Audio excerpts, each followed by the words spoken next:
피고는 이혼남인 줄 알고 만났다가 중간에 한 3-4개월 정도 만났을 때 그 남자가 사실은 이혼이 완료된 게 아니고 지금 이혼 소송 중이다고 해서. 네, 안녕하세요. 부부 변호사 서주희 변호사입니다. 오늘은 사귀고 있는 남자친구가 알고 보니 유부남일 때 대처법에 대해서 알아보도록 하겠습니다. 부정행위를 원인으로 한 상간자 소송에서 피고 쪽에서 실제 이제 유부남인 걸 모르고 만났는데 소송을 당했다고 억울하다고 찾아오시는 경우가 있습니다. 이때 실제 유부남인 걸 모르고 만났다면 부정행위가 인정되지 않습니다. 유부남인 걸 속여가지고 모르고 만나서 성관계까지 가진 경우에 오히려 유부남인 걸 알았다면은 성관계를 안 가졌을 텐데 유부남인 걸 속여가지고 만났기 때문에 본인의 성적 자기 결정권을 침해당해서 상대방을 상대로 손해배상 청구까지도 가능합니다. 유부남을 구별할 수 있는 방법이 있는지 얘기를 해보자면은 집으로 초대하지 않고 이제 외부에서만 이제 주로 만나거나 이제 헤어지고 이제 집으로 들어간 이후부터는 연락이 잘 되지 않거나 지인들을 이제 소개시켜주지 않는 경우, 이런 경우에 뭔가 이제 숨기는 것이 있을 것 같은 경우에 의심할 수 있을 것 같습니다.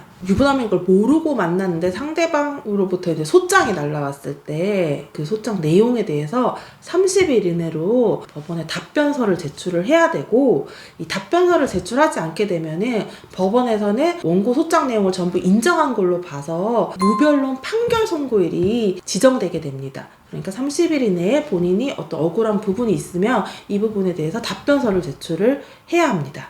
유부남인 걸 이제 모르고 만났을 때 이제 소장을 받게 되면은 그 소장 내용을 보고 이제 그때부터는 적어도 유부남인 거를 알게 된 것으로 판단받습니다. 그렇기 때문에 이제 소장을 받았을 때 상대한테 유부남인 걸 왜 속였냐고 따지고 바로 그 관계를 종료해야지만 위자료 책임을 지지 않게 됩니다. 유부남인 걸 모르고 만났으니 이제 부정행위가 아니라고 이제 답변을 했을 경우 소송을 제기한 원고 쪽에서 유부남인 걸 알고 만났다는 부분을 입증을 해야 되고, 이러한 부분에 대한 어떤 객관적인 입증이 되지 않으면은 입증 부족으로 부정행위가 인정되지 않게 됩니다. 그렇지만 이제 소장을 받았을 때는 적어도 그때부터는 유부남인 것을 알게 된 것이므로 그 이후에도 계속 만남을 진행하였을 때 이제 상대가 그 이후에 만났다는 어떤 증거 자료를 제출하게 되면은 그때는 위자료 배상 책임을 지게 되니까 얼른 관계를 종료시켜야 됩니다. 부정행위가 인정됐을 때 위자료는 얼마 정도가 나오게 되는지, 다른 사람이 본인의 부정행위 사실을 알 수 있게 되는지, 직장에는 알려지게 되는지,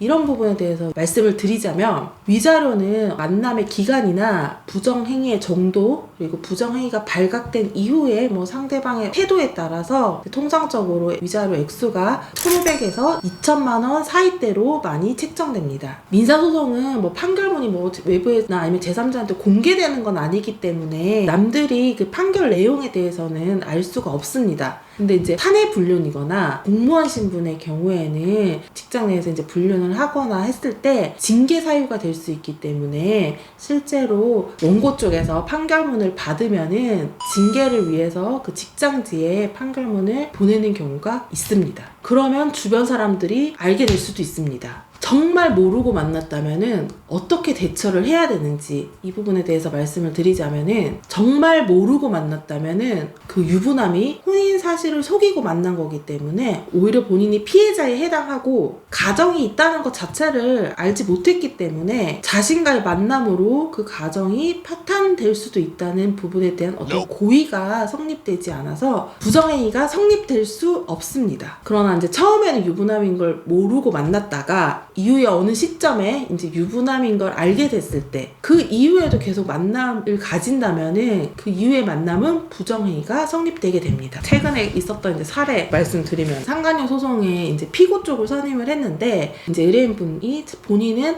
이혼남인 줄 알고 만났고 혼인 사실이 있는 줄을 전혀 모르고 만났는데 상간녀 소장을 받았다고 찾아오셔서 이제 소송이 진행된 사례가 있습니다. 피고는 이혼남인 줄 알고 만났다가 중간에 한 3, 4개월 정도 만났을 때 그 남자가 사실은 이혼이 완료된 게 아니고 지금 이혼 소송 중이다고 해서 그때서야 이제 이혼이 완전히 정리가 되지 않고 소송이 진행 중인 사실을 알게 돼서 바로 관계를 단절하고 그 이후로 이 남자하고는 연락이나 만남을 아예 하지 않았습니다. 그래서 이런 부분을 답변서에 제출을 해서 유부남인 거를 모르고 만났다고 반박을 했습니다. 그러자 이제 상대 원고 쪽에서는 유부남인 걸 알고 만났다는 것을 입증하기 위해서 피고와 원고의 남편과의 카카오톡 메시지를 주고받았는지 여부를 확인하기 위해서 카카오사에 수발신 기록을 사실 조회를 했고, 실제로 근데 한동안 연락을 하지 않다가 이 상간녀 소장을 받은 이후에 이 피고가 그 상대방 유부남과 일부 카카오톡 메시지를 주고받은 수발신 기록이 조회가 됐습니다. 그렇지만 수발신 기록만으로는 어떤 내용을 주고받은지 확인이 어렵고, 실제로 이 피고 쪽에서는 소장을 받고 너무 황당하니까 그 유부남한테 따지기 위해서 일시적으로 이제 카톡을 주고받은 것에 불과했기 때문에 그렇게 주고받은 부분만으로는 부정행위가 입증되지 않아서 최종적으로는 원고의 손해배상 청구가 기각이 되고 저희 의뢰인인 피고가 승소한 사건이었습니다. 그래서 이처럼 실제로 유부남인 걸 모르고 만났다면 이 부분에 대해서는 변호사를 선임하셔서 대응하시는 것이 좋습니다. 이상 남자친구가 유부남인 걸 알았을 때 대처법에 대해서 이야기해 보았습니다. 더 궁금하신 사항이 있으시면 전화로 상담 주시면 됩니다.